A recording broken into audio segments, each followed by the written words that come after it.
Je vais essayer de vous expliquer en 10 minutes pourquoi il faut faire du GraphQL aujourd'hui. Déjà, qui est-ce qui en fait aujourd'hui? Pas mal. Qui est-ce qui en fait en production aujourd'hui? Ok. Je me présente, donc je travaille chez Eleven Labs, vous allez voir, il y a le logo partout, donc ça se voit. Je suis directeur de l'expertise technique. Je suis aussi fondateur du Meetup GraphQL Paris. Je fais un peu de promo, venez voir. Et les Twitter, ils sont juste là. Ok, je vais faire vite, mais en fait, GraphQL, ça a été créé par Facebook en 2012. C'est juste, ils expliquent ce que ça doit être. Voilà, c'est un query language pour faire des API. Ça a été implémenté en PHP par Facebook, parce qu'à l'époque, ils faisaient que ça. Et ça a été rendu open source en 2015. Et aujourd'hui, c'est implémenté dans quasiment tous les langages qu'on peut connaître, JavaScript et Go étant ceux qui ont la meilleure implémentation aujourd'hui. GraphQL, ça ne stocke pas de la data. C'est pas parce qu'il y a QL que ça le fait. Voilà, la data va être stockée dans vos bases de données classiques, dans des filers, dans tout ce que vous voulez. J'aime beaucoup cette comparaison en fait entre GraphQL et REST. Donc vous avez un hamburger. Quand vous voulez faire du REST, vous appelez un hamburger et vous avez tout l'hamburger directement. En GraphQL, juste en dessous, vous pouvez choisir comment vous voulez l'hamburger et dans quel sens vous voulez l'hamburger. Bon, j'ai la même pour les vegans. Si vous voulez de la salade, vous pouvez le faire aussi. Vous avez toute une salade et vous pouvez enlever l'œuf. Bon, on peut enlever l'œuf, il y a un if. Les cas d'utilisation les plus classiques en GraphQL, c'est de faire une API Gateway. J'explique, en fait là sur le schéma, vous voyez, vous avez 3 serveurs GraphQL. Donc vous en avez un qui va taper sur un filer, il va aller récupérer des infos sur un filer. Vous en avez un qui tape sur le petit logo là, c'est GraphCool, c'est un SaaS GraphQL. Et vous en avez un qui tape sur des Neo4j. Là, vous n'allez pas appeler 3 endpoints. Vous imaginez, aujourd'hui, vous en avez 20, vous n'allez pas dans votre application devant React appeler, React ou Twig, vous faites ce que vous voulez, ou du Angular, je n'ai pas de paroisse. Vous n'allez pas appeler chaque endpoint un par un. Ce qu'on peut faire en GraphQL, c'est ce qu'on appelle du stitching, c'est-à-dire que vous allez mettre un GraphQL encore devant, et lui, il va juste appeler tous vos schémas, il va se débrouiller à savoir lequel il doit aller chercher. Alors GraphQL, comme c'est fortement typé, l'idée, la première chose, c'est on va créer nos types GraphQL. Alors là, je vous ai mis pas mal d'exemples, mais vous pouvez faire des enums, vous pouvez créer des types d'objets. Donc là, typiquement, on va prendre planète, voilà, parce que j'aime bien les trucs d'astronautes. Vous allez dire, voilà, planète, ça va contenir un ID. Donc l'ID et point d'exclamation, ça veut dire que c'est obligatoire. Un name, qui est un string, une picture, voilà, et astronaute, qui est une liste d'astronautes. Vous allez typer l'ensemble de votre API, tout ce que vous voulez vouloir ressortir derrière quand on va vous appeler. Vous pouvez créer des objets, des types et des interfaces. C'est plutôt pratique quand vous commencez à avoir des grosses API. Typiquement GitHub, vous pouvez aller voir leur API GraphQL, elle est juste énorme. Et ils utilisent beaucoup le système d'interface. Une fois que vous avez fait ça, bon, il y a le deuxième mot-clé, ça va être qu'il va falloir faire des queries. Aller chercher la donnée. Donc query, c'est je veux récupérer quelque chose. Donc vous donnez le nom de votre query, comment vous allez l'appeler, et ce que ça renvoie. Exactement pareil, c'est du type H4. Assez simple. Alors là, je vous mets pas mal d'exemples. Il y a des queries qui ont besoin de paramètres et d'autres non. Typiquement, le premier rank, il va renvoyer tous les ranks de la base de données. Le second, c'est une planète et vous allez récupérer un ID et vous envoyez la bonne planète. Ce qui paraît plutôt logique. Vous avez le dernier, astronaute connexion. Ça, c'est là, par exemple, c'est un pager. Donc, vous avez toutes les informations, vous envoyez et puis vous pouvez paginer votre réponse. Là, pour l'instant, on n'a rien fait d'extraordinaire. On a typé les choses. C'est comme faire de la base de données classique. Maintenant, qu'est-ce qu'il faut faire? C'est dire à GraphQL dans notre serveur. Alors là, c'est du JavaScript. Voilà, c'est du classique, c'est du Node. On va dire à notre serveur GraphQL ce qu'il doit renvoyer. Et ça, pour faire ça, on crée des resolvers. C'est assez simple à mettre en place. On utilise les mêmes mots-clés qu'on a mis dans tout notre typage. Donc query, tout à l'heure. Donc vous voyez, on a la query. Vous avez astronaute. Et là, vous avez query, astronaute. Ça va prendre 4 paramètres, route, ID, route, les paramètres, le contexte, donc là, moi j'envoie la base de données, et des infos. Et là, vous avez juste à renvoyer le résolver, ce qu'il va faire, là, il se connecte à une base de données, et il renvoie l'astronaute via son ID. Comme on a vu tout à l'heure, un astronaute, parce que vous avez super bien suivi, un astronaute, derrière, il va contenir un user et des planètes. C'est tout en bas, là.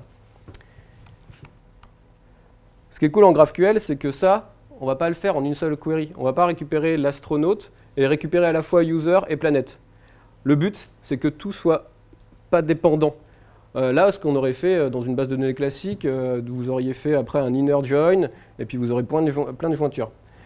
Ce qui n'est pas pratique si par exemple votre astronaute il est dans une base de données MySQL et puis que vos users, eux, ils sont sur AWS Cognito. C'est un peu embêtant. Donc là, ce qu'on peut faire après, c'est dans Astronaute lui dire pour des parties en fait, des types dans Astronaute, à les récupérer dans un autre résolveur. Donc là, dans Astronaute, je peux aller récupérer les users. Bon là, moi je tape sur la même base de données, du coup l'exemple il est bête. Mais l'idée c'est par exemple ici, vous pouvez mettre que ça récupère dans un filer. Ça marcherait totalement. Et donc en une seule query, vous allez récupérer à la fois vos astronautes dans une base de données MySQL et dans un filer. Bon c'est cool, là on vient de récupérer pas mal de données. Maintenant il faut aller la changer. Bon pour ça, c'est le mot-clé mutation. Vous voyez, ça marche exactement pareil, vous créez des mutations, ça a un petit nom, vous lui donnez un input et ce que ça va renvoyer. Bon, l'input, c'est un typage, comme tout à l'heure. Input, vous donnez son type et vous dites ce que ça doit renvoyer. Là, juste à côté, si on commence à avoir une grosse application, des mutations, ici, il peut y en avoir 200 000. Donc si vous avez tout ça sur le même mot-clé, ça commence à être dur après à relire. Donc un conseil, c'est de séparer, par exemple, ici, astronaute. On récupère d'abord un astronaute par son ID, et après on peut faire toutes les opérations. Et pour ça, on a un autre type que je réutilise derrière, qui est ici, on peut lui ajouter des points, l'update ou le delete. Voilà, ça c'est pour commencer un peu à séparer ces typages. Là, on voit rien, mais ça c'est pas grave. L'idée, c'est juste comment ça fonctionne une mutation après. Bah, c'est un résolveur classique, vous prenez mutation, puis vous expliquez à chaque fois ce que ça doit faire. Moi, ce que j'aime bien dans GraphQL, c'est que directement, j'ai fini mon typage, j'ai ma doc, puisque j'ai ça qui se génère, c'est Playground. Et comme vous pouvez le voir, en fait, on peut tout faire, on peut jouer dedans, vous avez tous les typages qui se mettent, vous pouvez suivre les types, et vous pouvez créer vos queries dedans, les tester, vous pouvez les sauvegarder, vous pouvez passer ça à quelqu'un, et comme ça, il peut refaire ses queries. C'est pratique, c'est comme avoir un Insomnia ou Postman, mais directement via votre serveur. Il ne faut pas oublier de le désactiver en prod. Il y a plein de gens qui oublient, du coup après on a accès. Parfait, il me reste 2 minutes du coup, je vais pouvoir expliquer les 2 mots-clés que je n'ai pas encore parlé. Le premier c'est la subscription, pour moi c'est le petit plus de GraphQL, c'est pouvoir souscrire à un événement dans vos appels. Typiquement vous faites une mutation, souvent on veut dans une page que lorsqu'on mute, on change la query. On va prendre l'exemple simple, mais on vient de se loguer, donc on vient de muter, on vient de loguer quelqu'un. On veut dire qu'on est logué. On peut créer des subscriptions, ça marche avec des WebSockets. Et du coup, au moment où quelqu'un se logue, on peut envoyer un message. C'est bien fait. Alors pour le rendre scalable, aujourd'hui, c'est assez compliqué, mais il y a AppSync sur AWS qui le fait très bien. Je vous invite à aller regarder. Et ensuite, il y a les directives. Donc les directives, c'est des petits mots-clés qu'on rajoute. Tout à l'heure, dans l'exemple de la salle, vous avez vu, il y avait une directive, c'était if vegan. Donc c'est un petit mot-clé et on dit si c'est vegan, alors on ne l'affiche pas.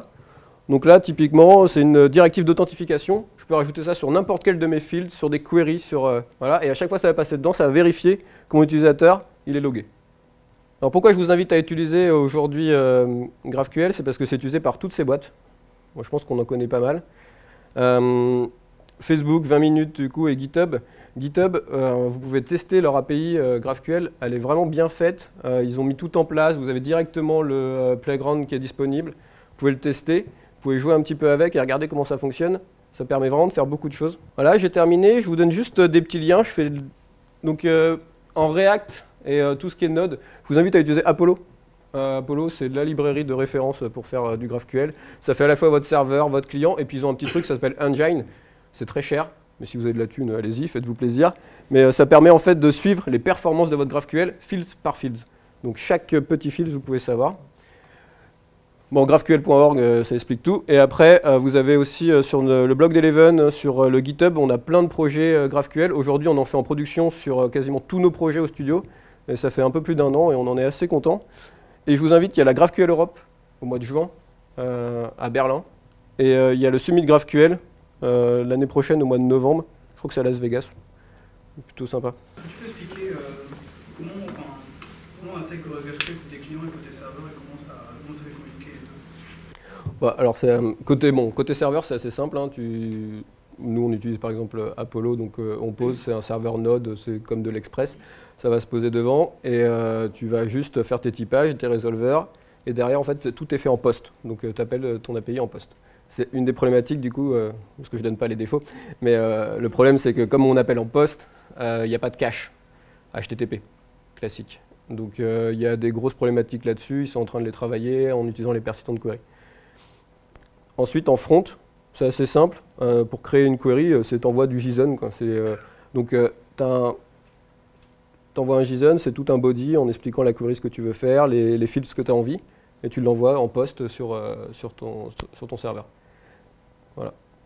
Ce qui fait que, comme c'est envoyé en post avec du JSON, souvent, en fait, ta query, elle devient un peu plus... Le body est très gros, quand on commence à avoir des grosses applications. Donc, il y a plein de gens qui, là-dessus, justement, disent qu'on a des problèmes de performance à l'appel. Mais pareil, c'est des choses qui se résolvent de plus en plus. Je ne sais pas que c'est caché très bien par Apollo. C'est super bien caché par Apollo, effectivement. C'est très très bien caché. Il faut faire super attention par contre au cache. Avec les ID, il faut bien les mettre au bon endroit parce qu'ils utilisent ça comme clé. Donc on a déjà eu des petits problèmes nous là-dessus. Mais oui, c'est super bien caché, surtout si vous faites du React. Enfin, nous, on n'a aucun souci là-dessus. C'est vraiment bien fait. On peut se créer un composant query, c'est query. Pas très dur. Et un composant mutation pareil. Donc, ils ont fait un super boulot. Ils sont passés à la V2 au mois de juin dernier. Et la V2, elle est vraiment plus performante. Et aujourd'hui, c'est beaucoup plus simple à faire.